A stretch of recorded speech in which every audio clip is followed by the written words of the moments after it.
শুভ সকাল বন্ধুরা, আশা করছি তোমরা সবাই খুব ভালো আছো আর আমিও বেশ ভালোই আছি। আর সকাল সকাল দেখো, যে দেশি ছোলা বলে সেটাকে কিন্তু ভিজিয়ে নিচ্ছি আমি বেশ কিছুটা পরিমাণে। আর এখন থেকে জানো তো এটাই খাচ্ছি সকালবেলার দিকে, তারপরে আবার সন্ধেবেলার দিকে যদি খিদে পেয়ে যাচ্ছে আজে বাজে খাচ্ছি না, চেষ্টা করছি। আর জানো তো বন্ধুরা, আমার এক দিদি ভাই, মানে সে ইউটিউবের নয়, এমনি আমাদেরই পরিচিত। তো সে আমার থেকে হবে 10-12 বছরের বড় হবে। তো আমি তাকে কিন্তু দিদি বলেই ডাকি। তো সে না বয়সের সাথে সাথে প্রচুর রোগা হয়ে গেছে, আগে এতটা রোগা সে ছিল না। তার কিন্তু বিয়ে থা হয়নি। তো সে আমাকে বলতো যে আমি, মানে যখন প্রথম রোগা হতে শুরু হলো, ধরো আরও 5-6 বছর আগের কথা বলছি, আমি বললাম দিদি তুমি কি সুন্দর মানে স্লিম আছো, কি করে স্লিম থাকো, আমি তো মোটা হয়ে যাচ্ছি।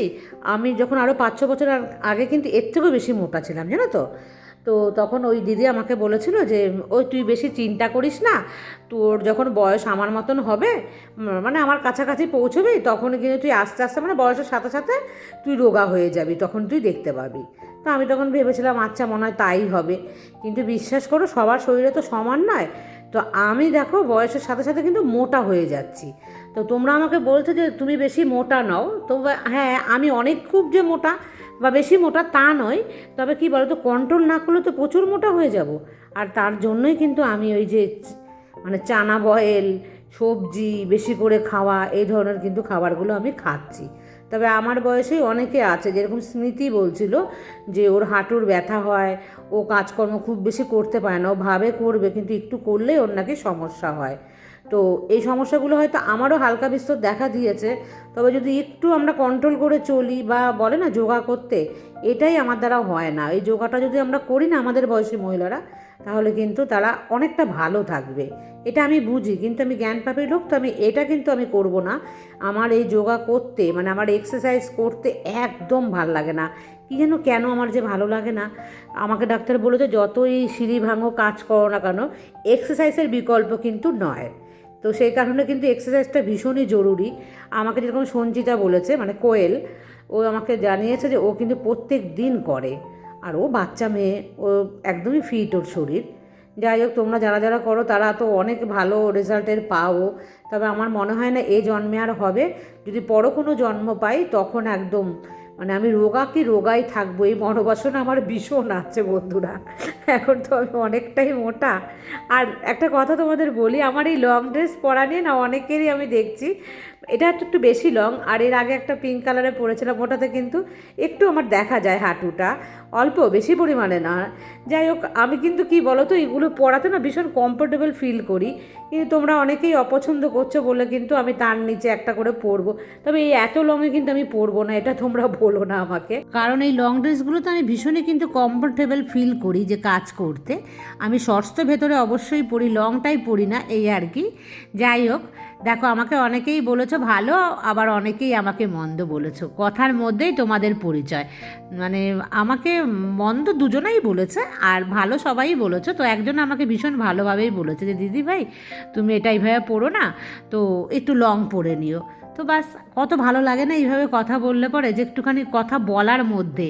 তো আমার বয়স হয়েছে তো কি হয়েছে, আমি কি পড়বো না? এই কথাটা এর আগেও আমি তোমাদের সাথে শেয়ার করেছি, যে আমাকে যত বাজেভাবেই বলো না কেন, কারণ বাজেভাবে বলার মধ্যে তোমার মানসিকতার পরিচয়টাই পায়, আমার মানসিকতার পরিচয় একদমই নয়। কারণ আমরা এভাবে কমফোর্টেবল বলেই আমরা কিন্তু এই ড্রেসগুলো পরি। তুমি কমফোর্টেবল নয় বলে তুমি হয়তো পরো না, কিন্তু যদি ভালো না লাগে তাহলে কিন্তু সেখানে বলার মধ্যে মিষ্টতা রেখো, ভদ্রতা রেখো। কখনোই অভদ্র ভাষা বা রূঢ়ভাবে বলাটা কিন্তু তোমার ভদ্রতার পরিচয় নয়, তাই না বন্ধুরা? আমাকে করুণা কমেন্টস করে বলেছিল এর আগে যে ও কিন্তু জিন্সের প্যান্ট পরে, টপ পরে। তো ওর তো ছেলে মনে হয় 2-3 না যাই হোক 4-5 মনে হয় পরে, এরকমই একটা কিছু হবে। তো ও পরে, তো ওর সাথে ওটা যায়, তো ও ওটা পরে। আমার সাথে যায় না, তাই আমি পরি না। আমার ফিগার মোটা বলে আমি পরি না। যদি আমিও স্লিম হতাম না, আমিও কিন্তু জিন্সের প্যান্টের সাথে টপ পরতাম। তাতে কে কী বলতো আমার কোনোই যায় আসতো না, যদি আমাকে মানাতো। আমাকে মানানসই অনুযায়ী কিন্তু আমার ড্রেসগুলো আমাকে পরতে হবে। আর বন্ধুরা, এখানে আজকে সকাল সকাল দেখো 9টার জলে কিন্তু ধুয়ে নিয়েছি। হেনা আছে কিন্তু ক্যামেরার পেছনে, ওর কাজকর্ম সমস্ত হয়ে গেছে, ও আমার সাথে বসে বসে গল্প করছে, এখানটাতেই পাশে বসে আছে।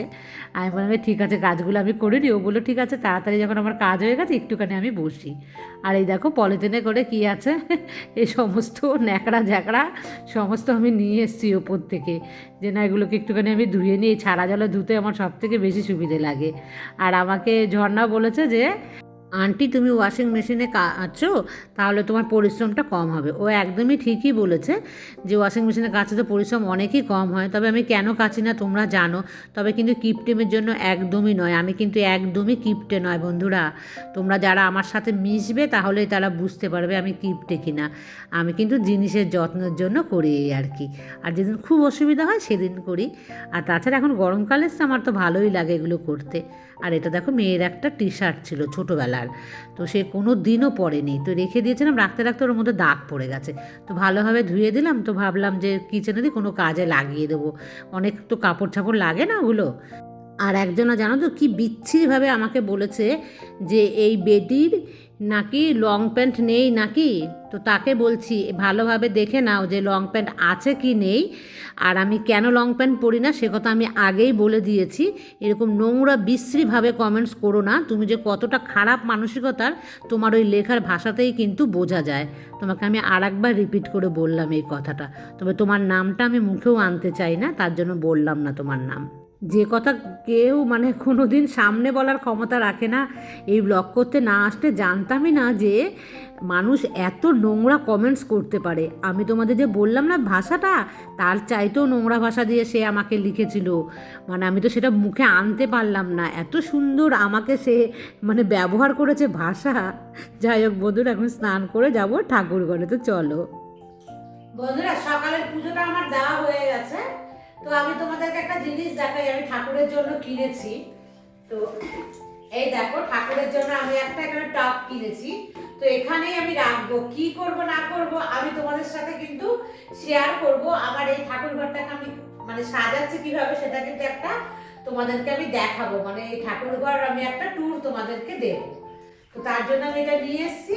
আর এটা দেখো একদম এনেছি স্কাই কালার, আর একটা এনেছে দেখো এটা কিন্তু উল দিয়ে তৈরি একটা গাঁদা ফুলের মালা ছোট। তো এটা আমি কোথায় দেব কি করব সবটাই তোমরা দেখতে পাবে, তো দুই একদিন অপেক্ষা করো তারপর। তো চলো অনেক কাজ আছে সেগুলো শেয়ার করবো, সকাল সকাল দিয়ে দিয়েছি ঠাকুরকে ভোগ। ও আর আমাকে ঝর্ণা বলেছিল যে এখানে আমি জল কেন দিয়ে রাখি, এটা তোমরা অনেকেই জানো, ঝর্ণা হয়তো আমার ব্লগ আগে দেখেনি মানে এই পোর্শনটা, তাই ও বলছে আমাকে।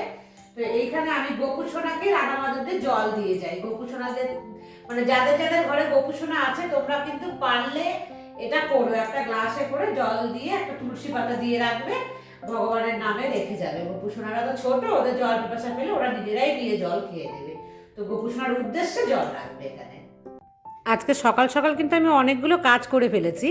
আর বন্ধুরা তোমাদের বলি এই যে পুজোটা দিলাম না, এরপরে কিন্তু আমি একটুখানি বাজারে গিয়েছিলাম। তো বাজারে গিয়ে খুব একটা বেশি কিছু বাজার আনিনি, তাই তোমাদের শেয়ার করলাম না, তবে এই ডাঁটাটা আমি কিনে এনেছি।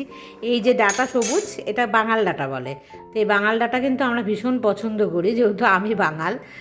অনেক দিন ধরে ইচ্ছে করছিল যে পাতলা মাছের ঝোল খাবো এই আলু ডাঁটা দিয়ে, তোমরা হয়তো কেউ খাও না, তবে আমার ছোটোবেলা থেকে তো মানে খেয়ে অভ্যস্ত, সেই জন্য আমার ভালো লাগে। যেমন আমার বরের অভ্যস্ত নয় বলে ওর ভালো লাগে না, আর আমিও খেতে খেতে মেয়েকে শিখিয়ে দিয়েছি, তাই মেয়ে ভালোবাসে খেতে।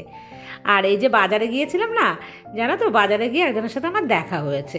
বাজারে ঢুকতেই তার সাথে দেখা, দেখে মনে হচ্ছিলো সে কিছু আমাকে বলবে।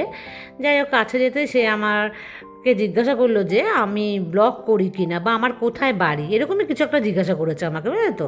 তো প্রথমে আমি একটু অবাক হয়ে গেছি কেন জিজ্ঞাসা করছে যে কোথায় বাড়ি। তারপরে বলছে তুমি কি ব্লগ করো, আমি তোমার ব্লগ দেখি। আমি বললাম হ্যাঁ। বিশ্বাস করো বন্ধুরা আমার এত ভালো লেগেছে, সে আমাকে বলেছে ভীষণ ভালো লাগে তোমার ব্লগ দেখতে, আর তুমি ভীষণ পরিষ্কার পরিচ্ছন্ন।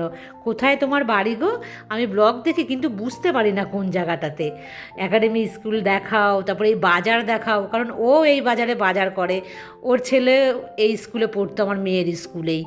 তো ওর হচ্ছে আমরা যেখানে বাজার করি তারই কাছেই একদম লাগোয়া, ওখানেই ওর বাড়ি। তো ভীষণ ভাল লাগছিল, ওকে আমি বললাম আমার বাড়িতে এসো একবার, যে আমার তো এখানেই তোমার বাড়ির খুব কাছেই আমি থাকি। তখন সে বললো যে ঠিক আছে যাবো একদিন। তো এগুলো হচ্ছে খুব ভালোবাসা, কারণ আমি যদি ব্লগ না করতাম, দেখো এত কাছের মানুষও কোনো দিন তো চেনা হতো না। তো ভীষণ ভালো লেগেছে। তবে তোমার নামটাই না আমি জিজ্ঞাসা করতেই ভুলে গেছি। তুমি যদি আমার ব্লগ দেখে থাকো তো তুমি কিন্তু তোমার নামটা বলো, আমি মানে বলবো ব্লগে তোমার নামটা। আর তুমি এসো একবার, হ্যাঁ, আমার বাড়িতে, আমার ভীষণ ভাল লাগবে। দুপুরের গরম গরম ভাত খেয়ে নিচতলাতে কিন্তু আজকে একটু ঘুমিয়েছিলাম, জানো তো। আর ওই কুকুর পেছনে এসে মানে বসে থাকে, কি মারামারি ঝগড়া। আমার এই যে জানলাটা দেখতে পাচ্ছ না, এই যে আমার পায়ের কাছে, সেই জানলার এদিকটাতে মানে একদম কি বলবো, যাচ্ছে তাই। আর কি বিচ্ছিরি, সারা জায়গায় পশম পড়ে আছে, মারামারি ঝগড়া, এটা ওটা টানাটানি, নোংরা পলিথিন নিয়ে আসছে জানো। সেই কুকুর পাহারা দেওয়ার জন্য আমি এখানে শুয়ে আছি। আর জানো তো কুকুর পটি করে যাচ্ছে, এগুলো তো মানে ভালোবাসি পশু পাখি, কিন্তু এইগুলো কে করবে বলো, আমার বাড়িতে কেউ নেই। আর ওগুলো তো আমি হেনাকে দিয়ে করাতে পারি না। তো সেই জন্য আমি বলছি না, একটুখানি দুপুরবেলা এখানটায় শুই। আর এত জোরে চিৎকার মারামারি করছে না, বিরক্তও হয়ে গেছিলাম এখানটার মধ্যে শুয়ে। যাই হোক বন্ধুরা, আমি এখন এই বিকেলের কাজকর্মগুলো করি, তো তোমরা আমার সাথেই থাকো। আর আমার এক নতুন বন্ধু, আমার চাইতে অনেক ছোট, আমি হয়তো ওর কাকিমা হব, ওর নাম হচ্ছে সানা। তো সানা আমার ব্লগ দেখছে প্রথম প্রথম, মানে নতুন নতুন। তো সানা আমাকে লিখেছে যে তুমি আমার নামটা নিও, তোমার ব্লগ ভীষণ ভালো লাগে। তো সানা, অনেক ভালোবাসা তোমাকে, আমার ব্লগ তোমার ভালো লাগে, আর তোমাকে অনেক ভালোবাসা দিলাম। আর তুমি আমাকে মিষ্টি মিষ্টি কমেন্টস করো, আমি তোমার নাম মাঝে মাঝেই কিন্তু ব্লগে নেব। আর অনেক ভালোবাসা দিয়ে আমার সাথে থেকো, ভীষণ ভালো লাগবে। আর সানা, তুমি কোথা থেকে দেখছো, তুমি কি করো, যদি সম্ভব হয় তাহলে তুমি আমাকে কমেন্টসে কিন্তু অবশ্যই জানিও, ভীষণ ভীষণ ভালো লাগবে আমার। আর অনেক ভালোবাসা তোমাকে। আর কালকের ব্লগে বলেছিলাম যে শুভশ্রীর মেয়ের এরকম গরম ফ্যানে হাত পড়ে গেছে, আমার মেয়ের ওরকম মাছের ঝোল ওর মাথায় পড়ে গেছিলো, মানে নানা রকম তো মানে মানে বিভৎস দুর্ঘটনা আমাদের ঘটে গেছিলো সবার জীবনেই। এটা বলার সাথে সাথে আমি জানতে পারলাম যে মধুমিতার মেয়ের চোখের মধ্যে ঢুকে গেছিলো লঙ্কার গুঁড়ো, ভাগ্যশ্রীর মেয়ে খাট থেকে পড়ে গেছিলো। মানে সবার সাথেই কিন্তু এরকম কম বয়সে, মানে যখন বাচ্চারা ছোট থাকে, দুর্ঘটনা ঘটে। এটা আমি বুঝতে পারলাম যে শুধুমাত্র আমার সাথেই বা ভাগ্যশ্রীর সাথেই হয়নি, এটা কিন্তু প্রত্যেকটা নতুন মায়েদের সাথে এটা বেশি হয়। কারণ নতুন মায়েরা আমরা তো অতটা সচেতন থাকি না, তাই নতুন মায়েরা সচেতন থেকেও তোমাদের ছোট্ট বাচ্চাদেরকে নিয়ে, কারণ বাচ্চারা কিন্তু যে কোনো মুহূর্তে বিপদ ঘটিয়ে দিতে পারে, ওরা তো বোঝে না, অবুঝ। আর আমরা কিন্তু সাবধানে না রাখলে তখন এই যে বড় বড় দুর্ঘটনাগুলো ঘটে যাবে। আর বন্ধুরা, এখন দেখো সন্ধ্যের পরে আমি এসছি এটাকে বয়েল করতে। অনেকবার এসে এসে দেখছিলাম বারবার যেটা ফুললো কিনা, দেখি ফুলছেই না। তারপরে ভাবলাম যে ঠিক আছে, একবারে সন্ধ্যের পরেই আমি করবো। আর দেখো প্রেশার কুকারে সিটি দিয়ে নিচ্ছি, 3-4টে অবশ্য সিটি আমি দিয়ে দিয়েছি। আর দুধ একটু গরম করে নিচ্ছি, তবে এখন আমি দুধ খাবো না। এখন ওই যে চানা বয়েল করেছে, ভেবেছি ওই চানাটাই খাবো, মানে ওই যে দেশি চানা, মানে ছোলা। তো এই যে দেখো এক বাটি আমি ছোলা নিয়ে নিয়েছি। আর এইভাবেই কিন্তু একটু হেলথ কনসিয়াস হওয়ার আমি চেষ্টা করছি। আর বন্ধুরা, আজকের মতন আমি এই পর্যন্তই রাখছি, আবার তোমাদের সাথে দেখা হবে নেক্সট ব্লগে। ততক্ষণ তোমরা সবাই ভালো থেকো, টাটা।